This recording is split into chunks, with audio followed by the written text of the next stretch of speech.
Faktor pendukung Timnas Indonesia U16 layak menjuarai Piala AFF U16 2022. Timnas Indonesia U16 memastikan diri menjadi juara Piala AFF U16 2022. Garuda Asia mengalahkan Vietnam di final Piala AFF U16 2022, Jumat tanggal 12 Agustus tahun 2022 malam. Di laga itu Timnas Indonesia U16 menang 1-0 atas Vietnam. Muhammad Kafiatur Rizky menjadi pahlawan kemenangan Timnas dengan mencetak satu-satunya gol kontra Vietnam di final. Gelar ini menjadi gelar kedua yang diraih Timnas Indonesia U16 di pagelaran Piala AFF U16. Gelar pertama diraih 4 tahun yang lalu di Sidoarjo. Ini juga menjadi gelar keempat yang diraih Indonesia di level kelompok umur di kompetisi AFF. Sebelumnya Indonesia pernah menjadi juara Piala AFF U19 2013, Piala AFF U16 2018, dan Piala AFF U22 2019.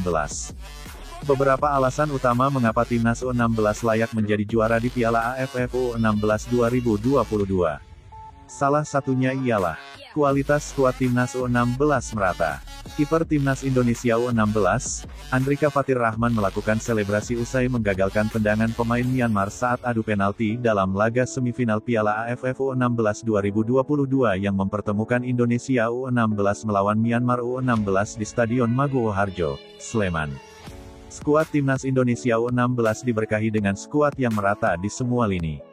Beberapa kali pelatih Timnas Indonesia U16, Bima Sakti mensyukuri hal itu. Ucapan Bima memang terbukti. Sejak awal, Ikram Al-Ghifari sebagai kiper utama tidak bisa tampil karena sakit. Tapi Andrika Fatir mampu menggantikannya dengan baik.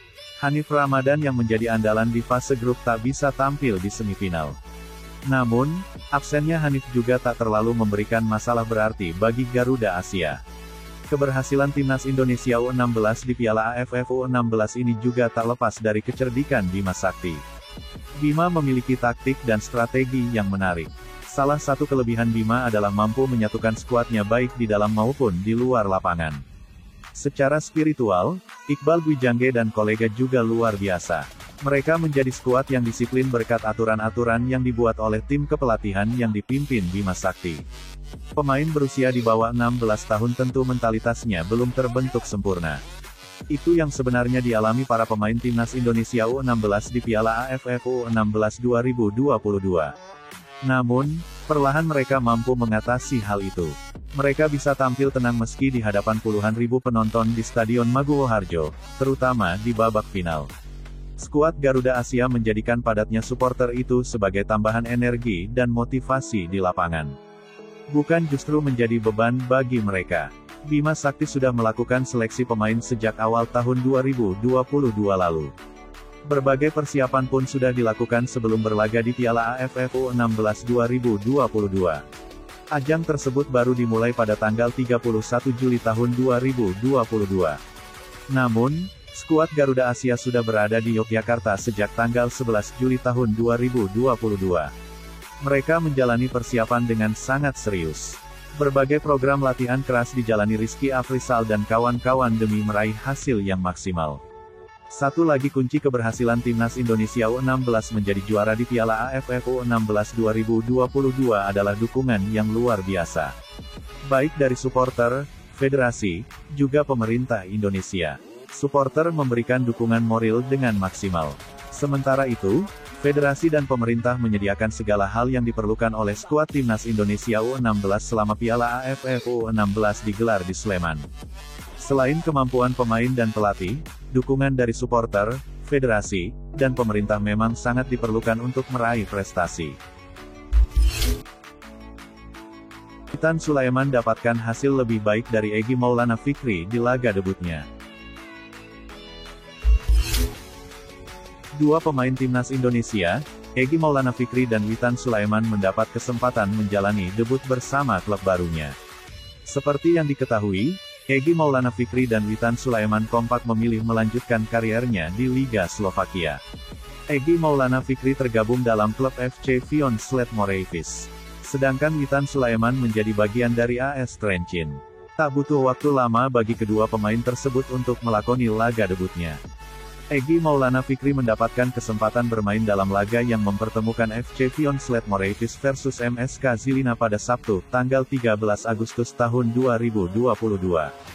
Ini merupakan laga pekan kelima Liga Slovakia 2022-2023. Tak bermain sebagai starter, Egy baru masuk ke lapangan pada menit ke-17 untuk menggantikan Denis Balan.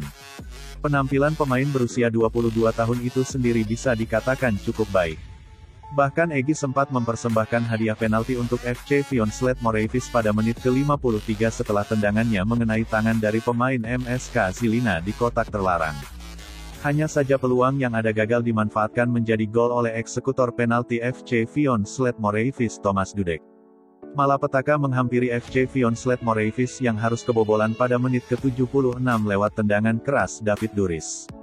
Debut Egy pun berakhir dengan kekalahan 0-1 dari MSK Žilina. Tak berselang lama gantian Witan Sulaiman yang menjalani debutnya bersama AS Trenčín. Tepatnya yakni dalam laga antara AS Trenčín versus Ružomberok pada Sabtu, tanggal 13 Agustus tahun 2022.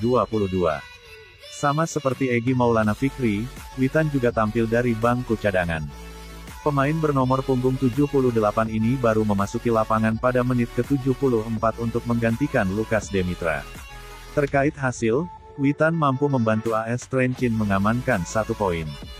Duel antara AS Trenčín versus Ružomberok berakhir seri 0-0.